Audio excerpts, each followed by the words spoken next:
You're listening to the People Agenda podcast, brought to you by leading HR, workforce and payroll transformation specialist, Lace Partners.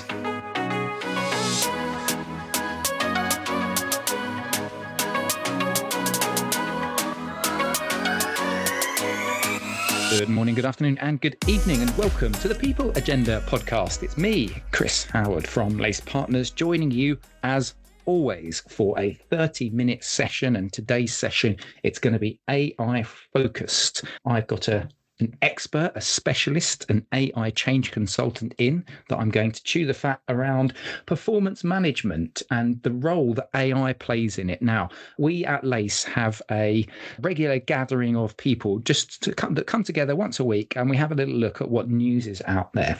A few weeks ago, at the time of recording, I saw an article which wasn't a great article, if I'm completely honest. It wasn't amazingly written, so I'm not going to shame we don't article shame here on the People Agenda podcast, the media source that it came from, but it was really just talking about the role that AI plays in the performance management process. Can it be used to identify skills by the line manager or by an employee to actually identify their own skills?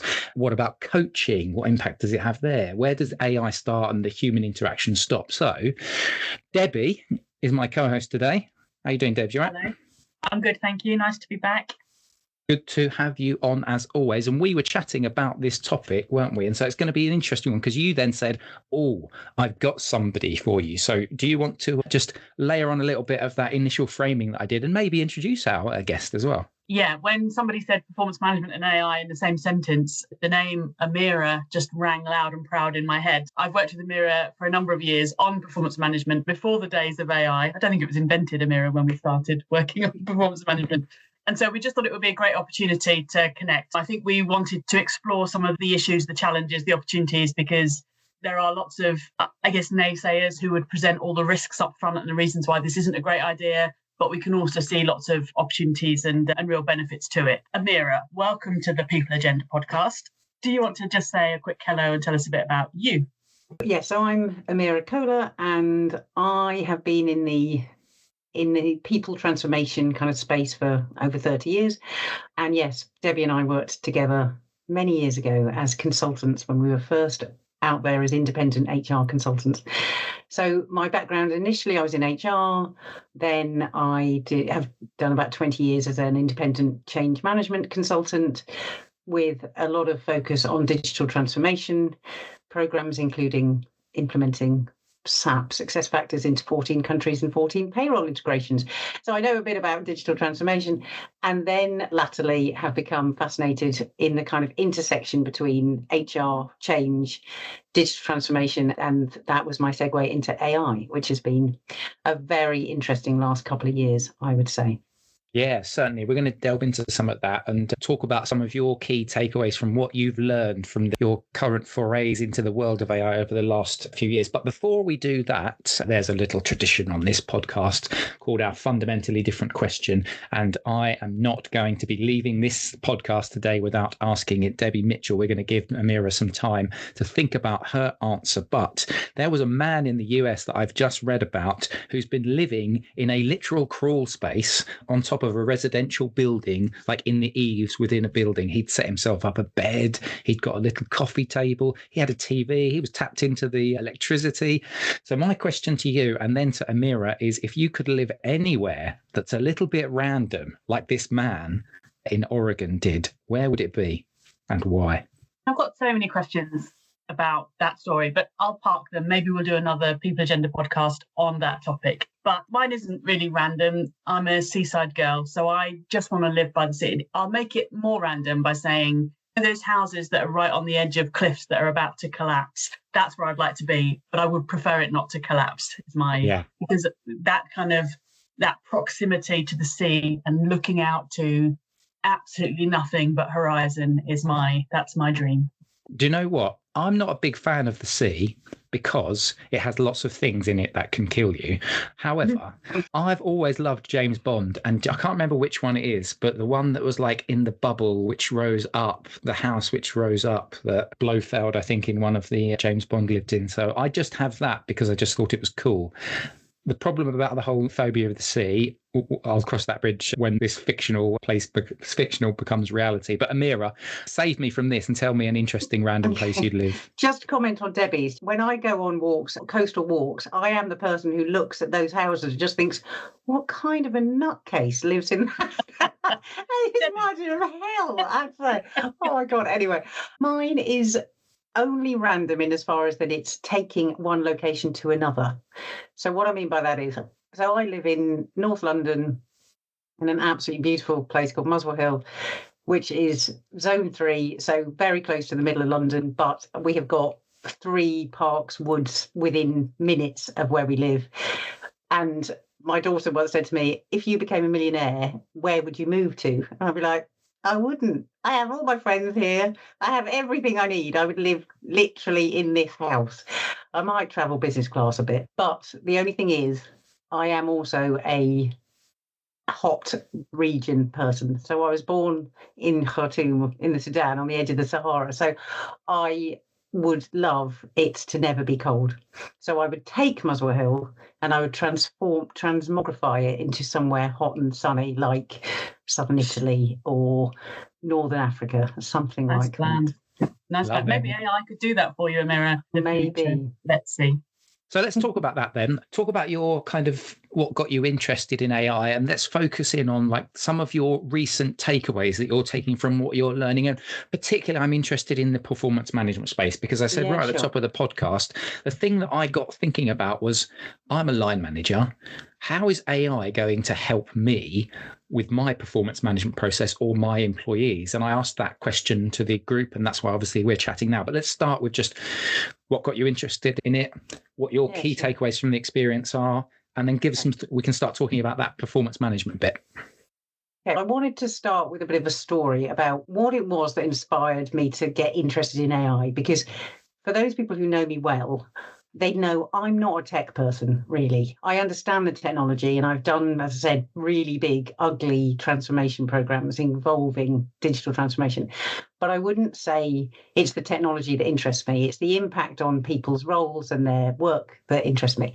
So how on earth did I get into AI? It was probably a couple of years ago now that I was talking to a COO of an AI and blockchain company.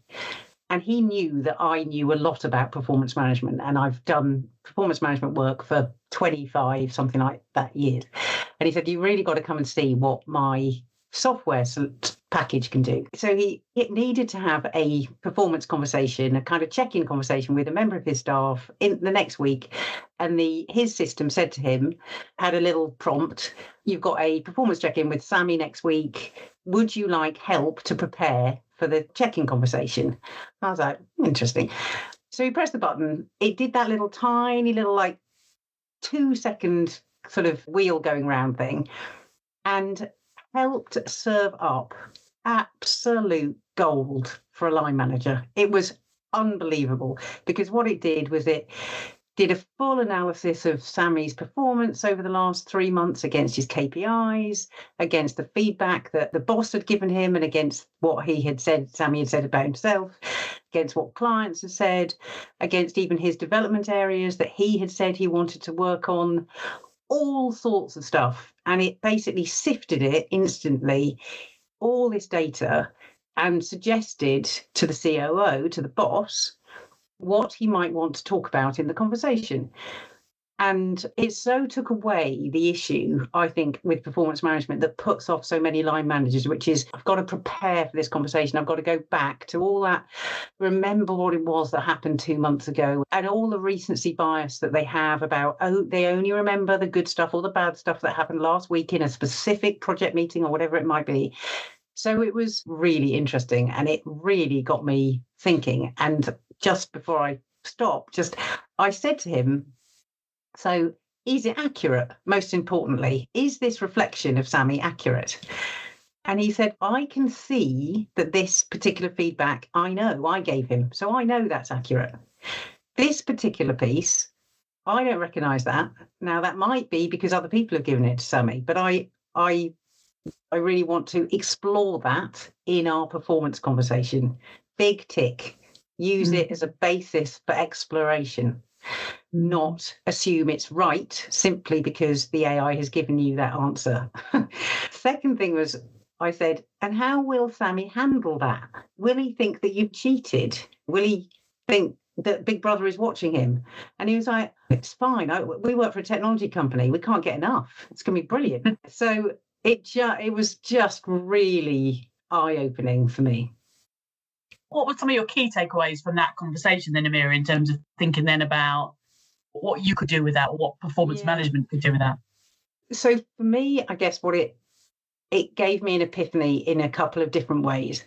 Firstly, it was absolutely fascinating to see live on someone's screen how I could see that AI was going to revolutionise this field of performance management that I have spent 25 years bashing people's heads against a wall, trying to take as seriously as I think they should, because I think it is fundamentally important that people know how they're doing in work and that the work is something that inspires them to bring their best self, etc., etc.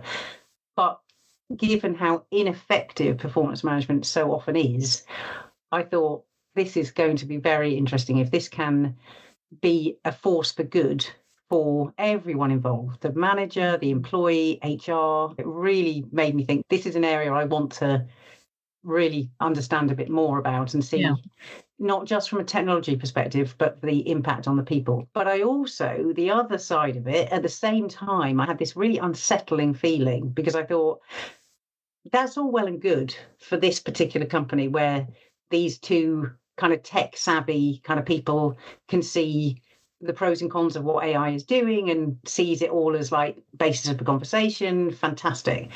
But for lots of employees, they will be they are really worried about what AI has access to, whether it's biased, whether it's Big Brother.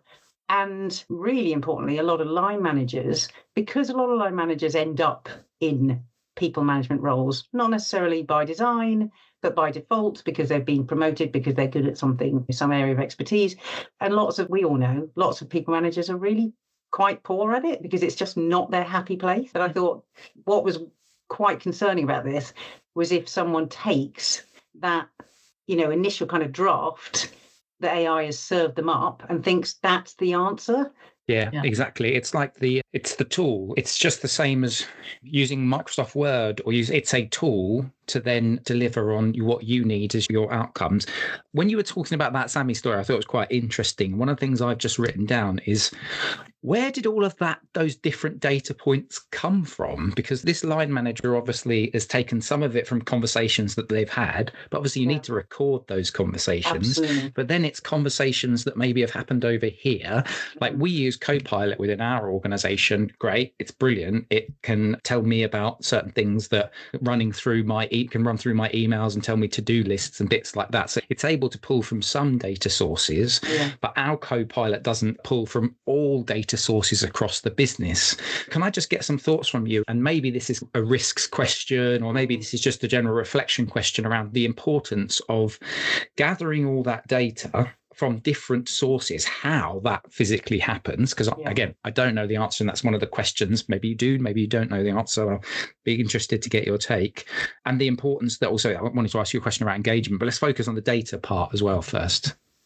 I think it's a really interesting question because, and there's a number of different sides to this, but in that specific scenario, because this was a tech company that therefore has connected a huge amount of its different programs, platforms, software solutions, the data was being pulled from a number of different sources through APIs which connect different bits of technology together.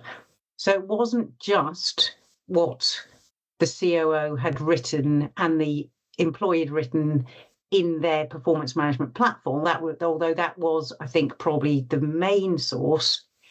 I think in their case, they also had connected it to, for instance, the sales data and the CRM, the customer relationship management data. So it was pulling quite a lot of really interesting information. In certain organizations, which are probably less sophisticated and less technologically savvy, it would only be able to pull the data, and any platform can only pull the data that it's been given access to. It can't magically get that data. So if it's only pulling data from what the employee and the line manager and anyone else who gives feedback, for instance, has already written in the system, then it might not have a huge amount of information to pull from. And that is why continuous performance management, which I've been banging on about for 25 years, is so key, because it mustn't be that you only have a conversation every worst case scenario every 6 months and at the mid-year review and then the end of year review, and don't discuss anything and don't put it into the program in between. Because what AI will do, because it's basically designed to give you an answer and to serve up something to make you happy, as in it will give you something that it thinks is going to give you some information, that's when it will start hallucinating. It will start going and creating a story if there's not enough data in there. That's a real risk that people don't recognise when it starts to go off on one. And I think we've talked long and hard, Amira, for many years about this continuous performance management, the regular check-ins. But it's interesting, we've also focused on the quality of conversation rather than the need to write beautiful reports in a system or on it in the olden days, back when, on a form. The challenge is a little bit about finding the right balance between capturing those check-ins. But the other thing that I reflected on when you started talking about your sort of story with the COO and Sammy was that the efficiency, although we don't want to focus on that necessarily, but the efficiency of the process you described for that COO is brilliant. 2 minutes of a spinning wheel and you've got all the data you need to prepare for the conversation. And, that COO has 5 or 6 reports, direct reports. So multiply that efficiency up. And I think that's the interesting thing as well, is then, how you have those quality of conversations, using continuous check-ins and the right level of note-taking to be able to capture some of those key points, so that when you do draw that out, and to your point, it's about creating a stimulus for the conversation, not necessarily a verbatim kind of script for the conversation. So I think all of that kind of efficiency is really key. But I can see lots of opportunities, but where do you see some of the risks or some of the challenges for people? What AI is so brilliant at is it's able to look at and collate information from a huge amount of information sources.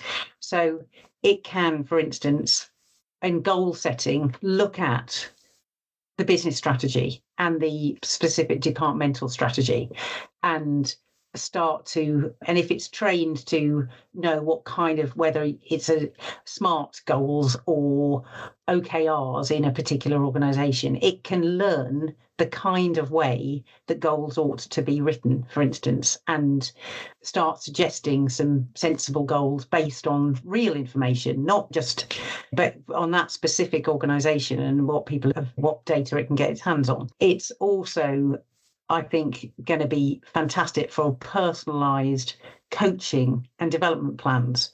And we can come on to a whole load of stuff to do with coaching in a minute, because it's a brilliant area. And I'll talk a bit about Nadia, which I think is a really interesting example. But back to your question about risks, I think we've talked about the risk about data. I think a second risk is trust. So I think trust and HR connectedness, I think, are 2 other risks. So the one about trust, there's a really interesting article there's a guy called Tim Creasy who works for ProSci, the project management sort of experts. And I did this blog recently. He talked about 10 kind of risks with AI in the field of HR. And one was that there is a real disparity in trust between senior leaders and tech people who think that AI is fantastic and is just a force for good and can see all the efficiency gains and just see all the stuff that it can do and all the promise, versus a lot of frontline employees who are really skeptical, really concerned, quite anxious, quite ill-informed often. And the trust issue, therefore, is really key and this is why, so I run as my company People Stuff, human in the loop AI readiness workshops, right, for leaders, employees and HR, to really try and bridge the gap between what AI is capable of, what its promise, and how you use it responsibly and ethically and in an informed way, but also how you can actually use it in effect to really hone in on where the competitive advantage is. Because I think a lot of people at the moment are focusing on They're just going, what tool should I use? Let's focus on the tool, not on the business scenario. I mean, that's completely the wrong way around. But the trust issue has to come that the employees are involved. They understand the decision making of when we're going to put AI in, when it's going to infiltrate into a process we already have, or it's going to be a new process, and why. So I think that's another key issue. And then the third one is, and again, the reason why I run these workshops for HR teams, is the risk for HR is that they think this isn't our business. We don't need to worry about AI. We will leave that to the tech guys to worry about. Or they won't necessarily do that because they're not, HR people are clever. They know that that's silly, but they might not stay as up to date as I think they should, because I think HR has there's a massive opportunity in so many HR processes of adding AI in, especially with something like performance management, which has had terrible reputation. So this could be a chance to transform it. But they've got to understand, they've got to be informed, they've got to know a little bit about the terminology so that when they're having that conversation, they can sound like they're savvy enough to be involved in the strategic conversation about the choice of software, but also be involved in the conversation about what the impact is going to be and how on earth their people are going to stay in touch and in control and conscious and happy enough to keep on working with AI and not rejecting it. You've answered my next question, actually, because I want to get Debbie jumping, because Debbie, you and I talked and we had an interesting conversation when we were doing the pre-chat to this about the role of coaching. So I'm going to let you take the coaching question if that's all right. But my question, at the risk of sounding like a politician that takes what you've said and replays it back to you, but what I was hearing there, because my question was more around, we've been speaking from a line manager perspective previously with your SAMI example, but what's the actual role of HR teams? So what I'm hearing, like, what do they need to do? Is it be abreast of the latest sort of trends and software? Is it to be the ones that are able to look at the different data sets and say, we need to pull in from different sources and not just from the people management software? Is it to be that trust bridge, if you like, between the tech people and the senior leaders? And you've got HR who are focused on obviously the people and the people experience side. That's what I'm hearing. Is there any other bits that from there, and you can feel free to say, no, I've already mentioned them, Chris, and you've just played them back to me. But is there any other bits before we go on to the coaching part of it that you want to just pull out what HR needs to be doing and thinking about? I think HR needs to do all those things you just said. Yeah, which is a replay of what you just said. Yeah. So HR has both an opportunity and a responsibility, I would say. I was in HR, I've been in HR in this area for, I said, over 30 years. And we've always been going on about how we deserve a place at the executive team table and our voice should be as valuable as any other function. If ever there is an opportunity for HR to grab it, it's now, because this is all of AI is not a technical change. It is a people change, fundamentally, I would say. So I think HR has got the responsibility to always remind everybody in that conversation, whether it's the CFO who wants efficiency gains or the CIO who can see that if you brought in, I don't know, whatever platform it might be, that it can make a huge difference.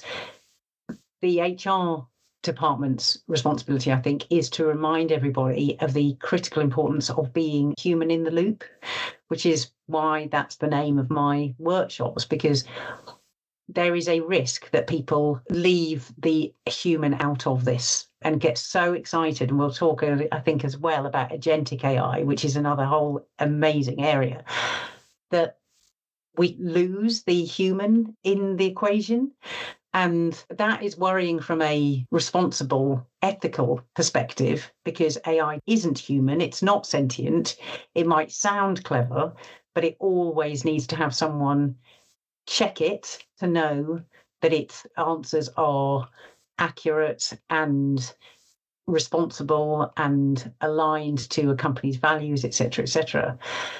But also HR has a role to keep employees, customers, stakeholders comfortable with what's going on as well. So HR has, I think, a responsibility to remind us that AI isn't human and that it will always have risks.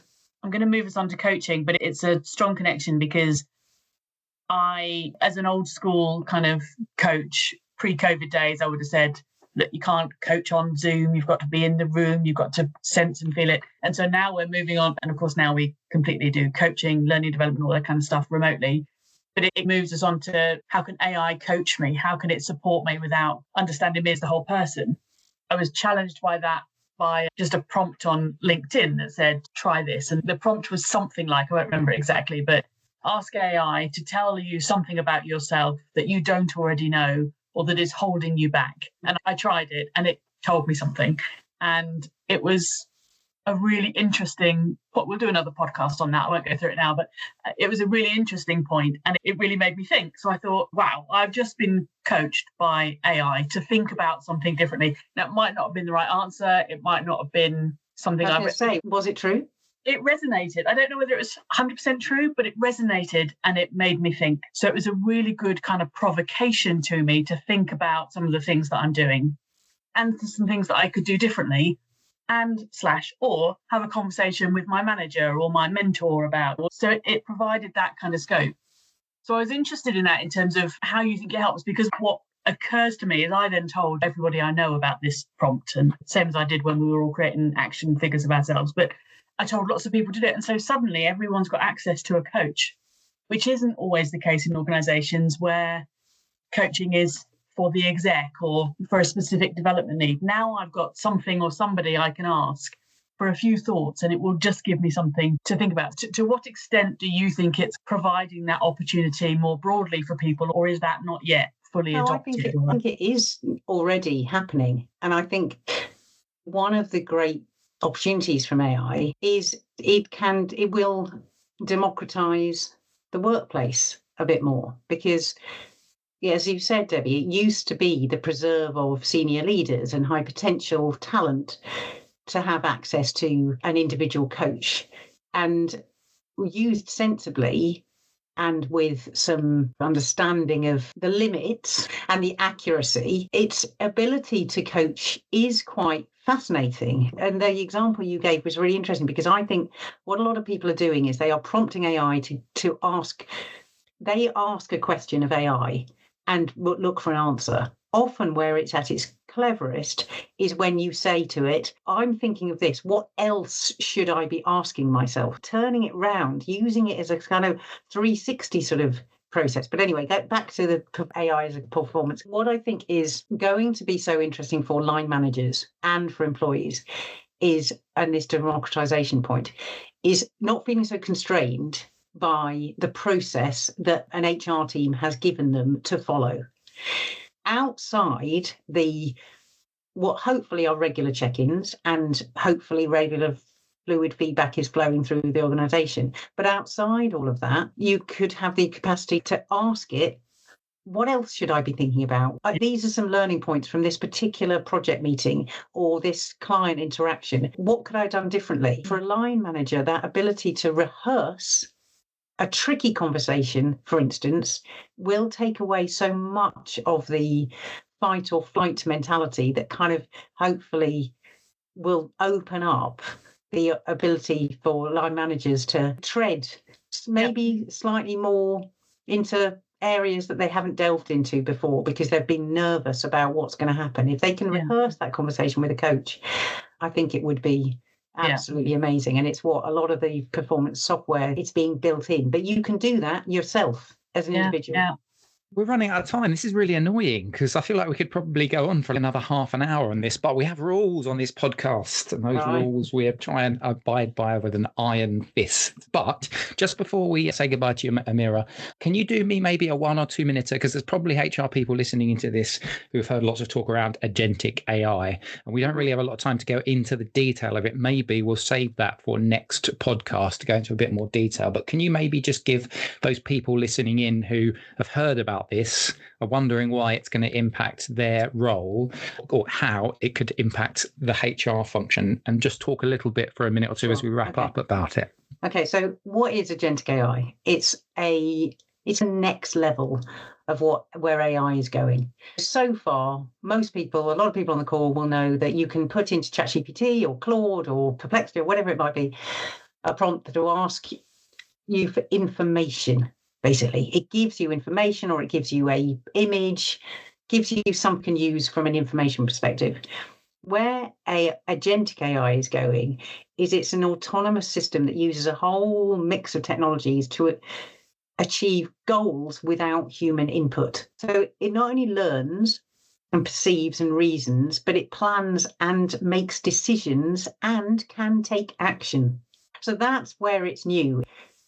So this COO I was talking about, he's got an agentic AI HR assistant, and it can send onboarding and offboarding emails to individuals to keep hassling them until they've completed their whatever certification whatever forms they need to fill in, and to make sure that they've given back their staff pass and all that sort of stuff. It does it without any human interaction, and it never gets bored. So that you can imagine that times and infinity of where that could start to impact on people's roles and jobs. And it can take away the rubbish bits, but it will also, if we're not careful, start to take away some of the bits that maybe we do quite like doing. So that's, in a nutshell, I'd say, about agentic AI.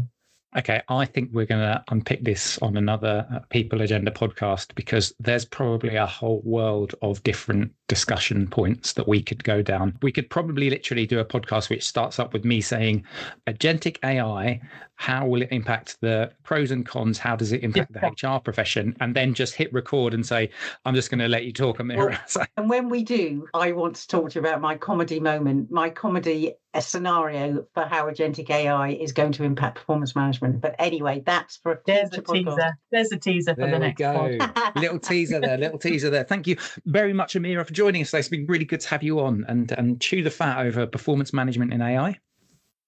Excellent. No, it's been brilliant. Really good. And if anyone wants to look up people stuff, I'm on LinkedIn. Yeah. So it's People Stuff Limited. They can find you. Amira Kohler, what we'll do is we'll put a link to your LinkedIn profile in the show notes. Debbie, thank you very much for co-hosting, as always. Thank you very much. Pleasure to be here. Yes, certainly a pleasure for all of us. Really interesting topic. Made me do a bit of a head scratch as to how performance management and AI can coexist and support each other. Well, AI supporting performance management when I first read the article, but having delved into this a little bit more, it's quite an exciting time, I think. Hopefully you've enjoyed this podcast as much as we've enjoyed recording it. On behalf of myself, Mira and Debbie, thank you very much for listening. And hopefully we'll catch you next time on the People Agenda podcast. See you later. Bye.